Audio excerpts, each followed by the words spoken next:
a gente chama a Marilu Cabanhas. Bom dia, Marilu.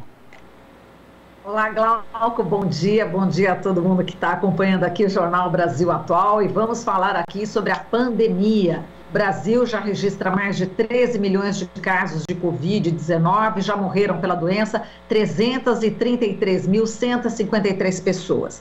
Nas últimas 24 horas foram mais 1.623 vidas perdidas. A média móvel de mortes no país nos últimos 7 dias ficou em 2.698.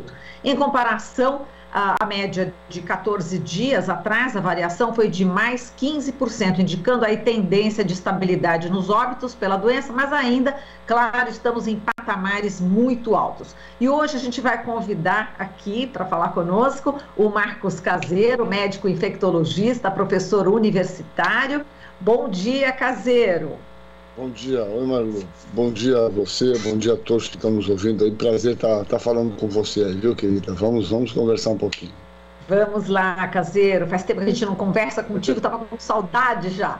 Mas vamos lá, Caseiro. Vamos falar aqui sobre uma publicação aqui da revista Piauí, né? Ontem, uma reportagem assustadora, né? Que reflete esse momento trágico que a gente está vivendo aqui no Brasil, nessa pandemia. Eles trazem números compilados pelo Pindograma, que é um site de jornalismo de dados. A matéria tem como título A Roleta Russa da Covid no Brasil. E agora eu vou passar alguns dados aqui que eu quero que você comente, inclusive nossos internautas, telespectadores e ouvintes vão acompanhar também esses dados aqui com a gente. Bom, nessa reportagem, o que a gente vê aqui é o seguinte, nós temos aqui o Roleta Russa da Covid no Brasil. Risco de morrer da doença, se hospitalizado, equivale a colocar 2 balas em um tambor de 5 tiros. Rodá-lo, disparar contra a própria cabeça. Esse risco aumenta para 3 balas se o paciente for para a UTI e chega a 4 se for intubado. Eu não sei se você prefere que eu já dê todos os dados ou a gente vai por partes. Ou pode ser? Como você quiser. Na verdade, esse é o número, que eu tenho falado insistentemente desde janeiro. Isso é uma publicação que saiu na revista The Lancet, uma das mais importantes revistas médicas do mundo, sobre as primeiras 250 mil internações do Brasil. E os dados são assustadores. É interessante que eu venho falando isso desde janeiro, agora nós estamos em abril, que tem aquecido essa discussão. Só o fato de você ser internado, você tem 36% de chance de morrer. Se você for para a UTI, a tua chance de morrer é de 60%. E se você for entubado, a tua chance de morrer é de 80%. Veja, o indivíduo que é entubado, ele tem 80% de chance de morrer no nosso país. Isso é uma vergonha. Por isso que eu venho falando que essa conta de, nós temos UTI, vamos abrir mais UTI, essa conta é uma falácia, é um absurdo, porque você ter mais UTI não implica necessariamente você salvar mais vidas, e sim uma enorme mortalidade. Imagina, em cada 100 pacientes que são entubados, 80 morrem, né? Isso não acontece certamente na rede particular, isso acontece na rede total, que envolve SUS, a rede pública, mostrando mais uma vez, de uma forma escancarada, que é uma doença desigual, que acomete mais as pessoas mais vulneráveis de uma maneira inequívoca, né? Quer dizer, isso que você falou, não adianta nada ficar abrindo mais UTI, porque as pessoas vão para a UTI justamente para morrer. E, inclusive, aqui nesse estudo, a gente tem aqui o risco de um paciente com Covid morrer em UTI no Brasil é maior que na Itália. Vou dar só aqui alguns dados, né? No Brasil, 59% das pessoas que estão em UTI, estiveram na UTI entre fevereiro e agosto de 2020, morreram. Na Itália foram 48%.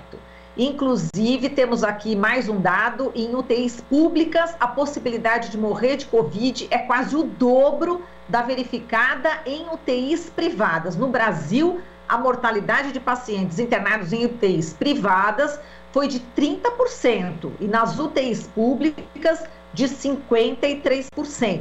A mortalidade de pacientes com Covid em UTI é maior na região norte. 79% das pessoas internadas em UTIs na região norte, entre fevereiro e agosto de 2020, morreram. Na região sudeste, a taxa foi de 49%. Ainda, para pacientes com menos de 60 anos hospitalizados, o risco de morrer de Covid é o dobro no Nordeste que no Sul. Então, nesse mesmo período que eu acabei de falar, 31% morreram exatamente no Nordeste e no Sul 15%. Nossa, essa aí é o dobro, né, no Nordeste do país. E ainda temos aqui o risco de pretos e pardos morrerem pela Covid é maior que o de brancos. Na cidade de São Paulo, o risco de uma pessoa parda morrer da doença é 42% maior que o de uma pessoa branca. Para uma pessoa preta, o risco é de 77% maior do que de uma pessoa branca. Bom, eu queria que você comentasse mais esses dados agora. Então, eu tenho falado também, a gente tem conversado muito sobre isso, né? Eu acho que essa doença, ela está mostrando de uma forma absurda, né? Acho que aqui no mundo, escancarando a questão da desigualdade, né? Eu acho que entre as coisas que irão acontecer, se é que nós teremos amanhã, obviamente teremos, né? É que esse nível de desigualdade social não poderá continuar mais. É porque, dentre esses dados, que já são...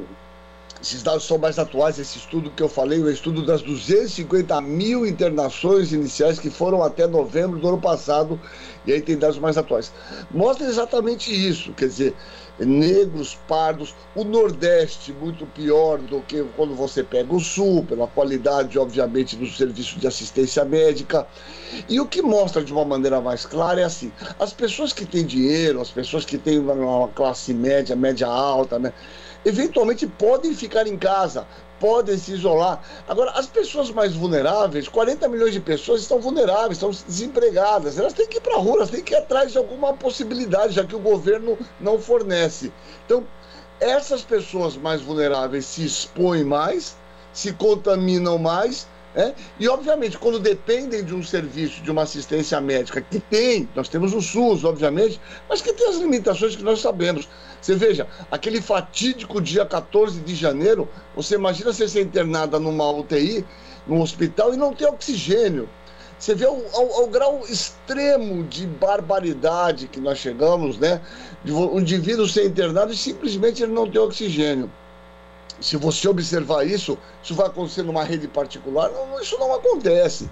Então, na verdade, o que nós temos esses dados expõem de uma maneira inequívoca uma epidemia que acomete as pessoas de maneira desiguais. Pretos, pardos, pobres, são as pessoas, como sempre, mais vulneráveis. Porque os bacanas, né, o dono da igreja lá Universal, o dono da outra igreja lá não sei do que lá em Cristo, ele está tomando vacina lá nos Estados Unidos, né, está tomando a Moderna. Enquanto o povão aqui tem que, obviamente, esperar a sua vez, né, tem que esperar a oportunidade do serviço disponibilizar ele, que está cada dia mais difícil, né, Marilu?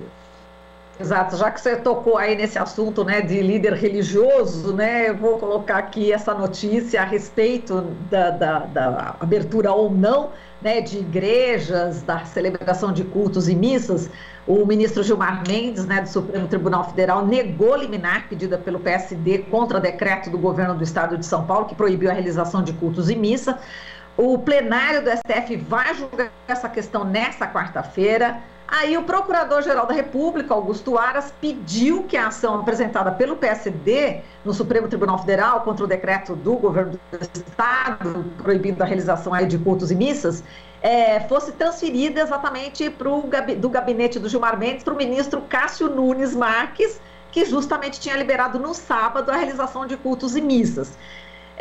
Como é que você também analisa, né, toda essa questão jurídica em volta, né, dessas medidas, hein, Caseiro? Olha, Marilu, eu vou falar para você um negócio. Isso aí tá parecendo o Dante, né? Quando ele chega lá na porta do inferno, ele fala assim: a partir desse momento aqui você se despa de todas as suas esperanças, né?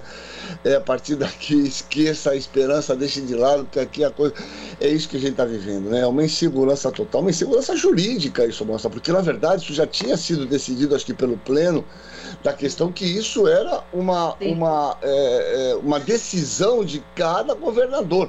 Aliás, os bolsonaristas têm jogado muito isso, que a epidemia está nessa situação, porque, na verdade, eles vão jogar muito essa discussão para frente, preparemos-nos, de que isso tudo olha, o presidente não pode fazer nada, porque a decisão do Supremo foi que cada governador faça o que, né, as medidas que são mais adequadas. Aí, de repente, vai um cidadão novo que está mostrando para o que foi lá, né, na verdade, modifica uma decisão que o próprio plenário já tinha tomado, que isso é uma decisão do Estado. Então, veja, é uma coisa absurda. E esse outro procurador-geral, veja, é uma coisa escancarada. E eu vou te dizer mais, mano, isso tudo tem não me preocupado. Isso eu acho que nós todos temos que ficar atentos, porque não nos surpreendamos, não, se de repente esses caras não estarem armando uma outra, até pela questão do julgamento do Lula, viu? Quando isso aí for para o plenário de novo, os negros mudarem de opinião. Eu acho que isso aí é um preâmbulo do que a gente tem pela frente aí. Escrevam isso aí, né? Se isso não for para plenário, aquela decisão que parece que já está tomada, mas vão levar para plenário e modificar. Então, veja, como a gente pode conviver de um presidente no executivo completamente alienado, completamente psicótico, um judiciário, né, um Supremo que traz essa total insegurança. Então eu pergunto para você, onde a gente vai, onde vamos nos apoiar nesse momento, né? Então é uma situação muito grave que nós vivemos, viu, Marilu? Que sinceramente eu não consigo ver uma situação mais clara num futuro meio... Enquanto isso, as mortes vão acontecendo de uma maneira desenfreada, né? Santos, a Baixada Santista ontem teve recorde de morte e nós chegaremos nessa balada a 5.000 mortes diárias nas próximas. Abril será o pior mês da epidemia, não tenha dúvida. Exato. Enquanto isso, mortes, né, da nossa população e mortes também entre os profissionais de saúde. Estou vendo aqui um dado bastante preocupante, né, que o número de profissionais de mortos em 2020 de saúde cresceu 24,5% em relação ao ano anterior. Esse levantamento é inédito, feita pela APEM Brasil, Associação Nacional dos Registradores de Pessoas Naturais, e foi obtido aqui com exclusividade pelo UOL. Portanto, muitos profissionais morrendo. Você conhece, enfim, amigos que perderam a vida nessa batalha, conhecidos, em Caseiro? Muitos. Aqui nós temos um dado nosso, que aliás eu tenho anotado, só aqui em Santos, né, em Santos, nós já tivemos 10 mortes de médicos. Veja, eu não tenho as informações sobre... enfermeiros, sobre fisioterapeutas, que também foram uma série deles, mas só de médicos foram 10, aonde nós tivemos uma situação, né, de uma epidemia, de uma doença que num período de um ano simplesmente vitimou 10 profissionais de saúde médicos. Quer dizer, é uma epidemia sem precedentes, né? É a maior crise sanitária na história do nosso país. De uma maneira geral, absurdamente grave, que infelizmente, né, sendo considerada pelo nosso executivo, veja bem, né, e aí vem a questão da roleta russa. Esses caras simplesmente estão jogando isso numa política darwiniana, né, quer dizer, os mais aptos vão viver e, obviamente, os mais vulneráveis, que são os mais velhos, as pessoas que têm hipertensão, diabetes, vão morrer como se fosse uma limpeza étnica. Então é assustador o que a gente está vivendo realmente, viu? Certo. E aí você falou do executivo, né? O chefe do executivo, Jair Bolsonaro, né? Ele sempre defendendo aí a cloroquina, né? E a cloroquina foi responsável aí pelo aumento das notificações por efeitos adversos em 558%. E o presidente disse que vai visitar a cidade de Chapecó, em Santa Catarina, porque lá, segundo ele, a cidade fez um tratamento excepcional contra a pandemia e deu liberdade a médicos para prescreverem aí o tratamento precoce, muito entre aspas, né? Onde está inserida aí a hidroxicloroquina, então, que também não tem eficácia, né? Isso. Olha só, isso aí é o mais assustador. Só ontem, é engraçado que essas coisas são orquestradas, viu, Marilu? Porque com essa história, porque rolou um vídeo lá de Chapecó, veja só, e na verdade isso rolou em vários vários grupos aqui bolsonaristas, porque eu faço parte de uns grupos médicos e acho que 90% dos médicos são bolsonaristas, inacreditavelmente, essa é a minha categoria. E aí, desculpa, um cidadão pôs aqui a informação essa de Chapecó. Eu retruquei na hora, fui atrás dos dados, só para o nosso ouvinte ver o que é Chapecó. Chapecó, nesse momento, ele mostrou lá uma UTI vazia. Chapecó tem 200 mil habitantes. Chapecó, nesse momento, tem 129... Uma cidade com 200 mil habitantes. Tem 129 pacientes na UTI. 129. Esses são os dados, depois a gente pode olhar. É só entrar no site lá de Chapecó, que é um dado da Prefeitura de Chapecó. 129 pessoas na UTI, 103 no serviço público e 26 no privado. Olha só. No boletim epidemiológico, eles mostram uma mortalidade de 536 óbitos, dividido por habitantes, dá 239 óbitos, olha só, nosso ouvinte, para cada 100 mil habitantes. Se você pega os dados do Brasil, região Nordeste e Norte, nós temos 150 óbitos por 100 mil habitantes. Então, eles têm quase que o dobro de mortalidade do que todas as regiões do Brasil. Isso é Chapecó, né? Então, eu pus aqui, ó, Chapecó tem mortalidade pior que todas as regiões do Brasil. Dados de hoje, aí em cima, mostrando pro cara. Eu falei, olha, o problema dos médicos é que estudar dá trabalho. E ficar falando bobagem, sem ler, é fácil, né? Joguei no grupo de volta e, obviamente, não responderam. Então, isso é orquestrado, é incrível. Um idiota fala, o presidente toma isso, e eles jogam isso sem buscar as informações, é uma inverdade. Veja, mas Chapecó fez lockdown também. Eles não têm a menor noção do que eles falam, cara, você entendeu? Então, uma epidemia disso. Aqui em Santos, todos os médicos prescrevem isso. Tem milhões de prescrição, ainda que tenham montado um ambulatório. E veja, nós estamos batendo um recorde de morte, de 48 mortes aqui tivemos em 24 horas.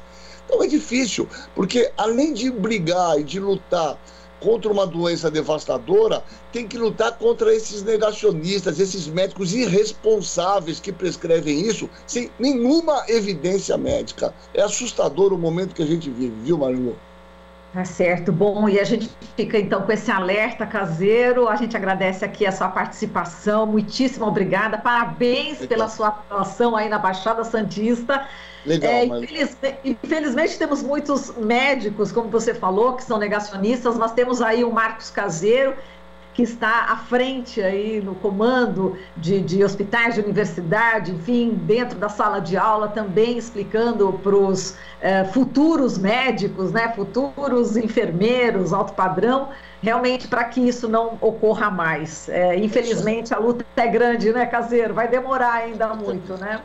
Vai, mas nós não desistimos, vamos em frente. Marilu, prazer enorme falar contigo, viu? É uma honra sempre falar com você e com os nossos ouvintes. Um grande abraço para vocês, um bom dia a todos, né? Um bom dia, o prazer é sempre o nosso. Falamos aqui com o Marcos Caseiro, médico infectologista, professor universitário, que acabou de falar aqui sobre essa dramática situação da pandemia no Brasil. Você está ouvindo Jornal Brasil Atual. As notícias que os outros não dão.